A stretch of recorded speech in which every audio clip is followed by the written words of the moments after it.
سندھ حکومت نے ہر ممکن کوشش کی ہے جس کی میں گواہ ہوں, جس کے سارا پاکستان گواہ ہے. اور میں آپ کو کہہ رہا ہوں کہ جتنی ان کے پاس بجٹ ہے, بجٹ کے مطابق انہوں نے امتیاز احمد شیخ صاحب جو صوبائی وزیر توانائی کے ہیں ان کو ہیڈ بنایا ہوا ہے, اور وہ اس کو دیکھ رہے ہو ڈپٹی, کوئی پولیٹیکل اس میں وہ نہیں ہے, ڈپٹی کمشنر دے رہا ہے, یہ ڈی سی دے رہا ہے, اور جو کہ جواب دہ ہے اداروں کو. تو حکومت سندھ بھرپور کام کر رہی ہے. میں پھر آپ سے کہوں گا کہ بھوک سے آج تک کوئی نہیں مرا ہے. ہاں کچھ لوگ بے روزگار ہو گئے, ان تک رفائی تنظیمیں, آپ جیسے میرے جیسے انسان, J D C, ایدی, Chhipa, Saylani اور جماعت اسلامی, تمام جماعتیں پہنچا رہی ہے. لوگوں تک رزق پہنچ رہا ہے, اللہ تعالیٰ کسی نہ کسی کے توسط سے, انجمن فلائی انجمنوں کے توسط سے پہنچا رہا ہے, اور گورنمنٹ بھی دے رہی ہے. بھائی یہ ایسی فضول قسم کی بات ہے کہ نہیں پہنچا.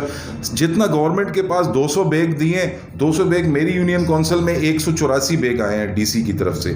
184 بیگ ہم نے زکوٰۃ کے چیئرمین اور یو سی کے کونسلروں کے ذریعے عوام میں بانٹ دیے, لوگوں تک پہنچ گئے.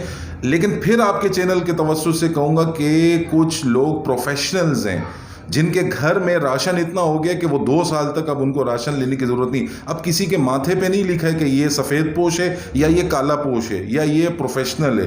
تو پروفیشنل لوگوں نے بھی اس میں اپنی کارگزاری ادا کی ہے, لیکن اللہ کے فضل سے کچھ کہیں پہ مسئلے مسائل ہوئے, لیکن باقی این جی اوز نے کلیئر کیا ہے, سب لوگوں نے کیا ہے, اور لوگ حقوق العباد ادا کر رہے ہیں. آگے رمضان آ رہا ہے, رمضان میں بھی لوگ پیکیجز دیں گے, کمپنیز دے رہی ہے, سب ادارے دے رہے ہیں. اور گورنمنٹ کو تو بالکل میں رشتہ دار نہیں ہوں وزیر اعلیٰ سندھ کا, لیکن مجھے نظر آ رہا ہے کہ وہ بندہ لڑ رہا ہے اس کرونا کے ساتھ.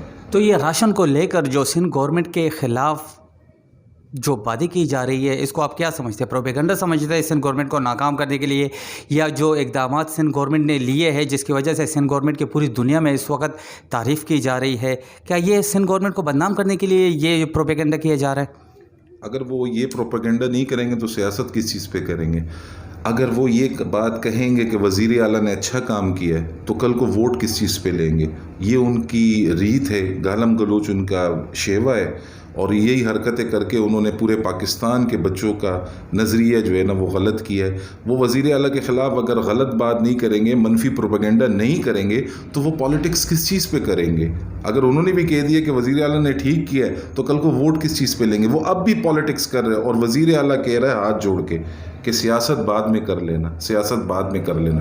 ان کو فکر نہیں ہے. آج تاجر جو ہے, جو لا انفورسمنٹ ایجنسیز تاجروں کو لے کے آئی, ان کے پاس ان کو چھڑانے کے لیے وہی لوگ آ رہے ہیں. ریاست کے اندر ریاست بنائی ہوئی ہے, صوبہ خود مختار ہے. 18ویں ترمیم کے بعد تمام صوبے خود مختار ہے. انہوں نے اپنی ایس او پی بنانی ہے, انہوں نے اپنے کنٹرول کرنا ہے. خدا نہ خواستہ آج دیکھیں 320 کیس نکلیں, خدا نہ خواستہ کل کراچی اور سندھ میں ہزاروں کیس نکل آئے اور لوگ مرنے لگ جائے اور ہاسپٹل میں جگہ نہ ہو, تو پھر یہ لوگ کہیں گے سندھ حکومت نے کیا کیا؟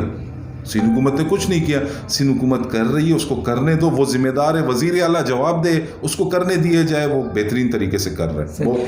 اچھا, ریسنٹلی ابھی ایک ویڈیو وائرل ہوئی جس میں آئسولیشن وارڈ سول ہاسپٹل کی کنڈیشن دکھائی گئی ہے. دیکھیں, یہ تو اب فیکٹ ہے کہ کرونا وائرس انسانوں کے علاوہ جانوروں سے بھی پھیلتا ہے. وہاں اس وارڈ میں کی کنڈیشن یہ دکھائی گئی ہے کہ اس میں جگہ جگہ بلیاں ہیں. اب اگر بلیاں اس وارڈ میں ہیں تو ظاہر سی بات ہے بلیاں آس پاس کے گھروں میں بھی جاتی ہے, ان کو تو کوئی روک ٹوک نہیں سکتا. تو یہ صفائی کا نظام جو اس وقت ہے سب بہت ہی بیکار ہے.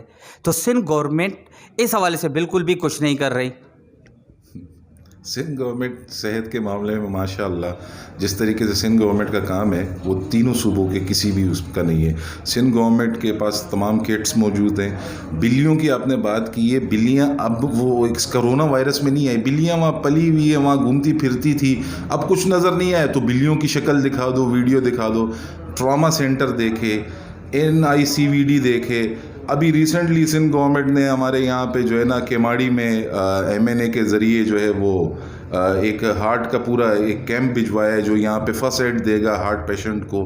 سندھ گورنمنٹ پہ دیکھیں یہ ایک فضول قسم کے الزامات ہے کہ بلی کی ویڈیو بنا دو, کتے کی بنا دو. آپ جا کے KP کے دیکھیں. اب میں تنقید نہیں کرنا چاہتا ہوں, یہ وقت تنقید کا نہیں ہے, پالیٹکس کا نہیں ہے. نمبر 1 ہے پورے ایشیا میں کہوں گا چائنا کے بعد, تو وہ ہے مراد علی شاہ. یہ ماننا پڑے گا, یہ سچ ہے, یہ حقیقت ہے, یہ گراؤنڈ ریئلٹی ہے. اور بھی کچھ الزامات نکال لے, لوگ ماننے کو تیار نہیں ہے. صوبہ سندھ کی عوام اور پنجاب اور KPK کی عوام سوشل میڈیا پہ کہہ رہی ہے کہ ہمیں مراد علی شاہ جیسا کیپٹن چاہیے, جس کو سب کچھ چیز سے جو اویئر ہو, جس کو پتہ ہو کہ یہ کرونا کہاں سے آیا, کدھر سے آیا, کیسے ختم ہوگا. اللہ تعالیٰ بہتر کرے. میرا آپ کے چینل کے توسط سے پیغام ہے ان سب دوستوں کے لیے جو میری آواز سن رہے ہیں, کرونا بہت تیزی سے پھیل رہا ہے. خدا را اپنے اور اپنے بچوں کا خیال رکھیں تاکہ آپ سب محفوظ رہ سکے. زندگی ہوگی دوبارہ کاروبار کر لو گے, زندگی نہیں رہی تو کاروبار نہیں ہوگا.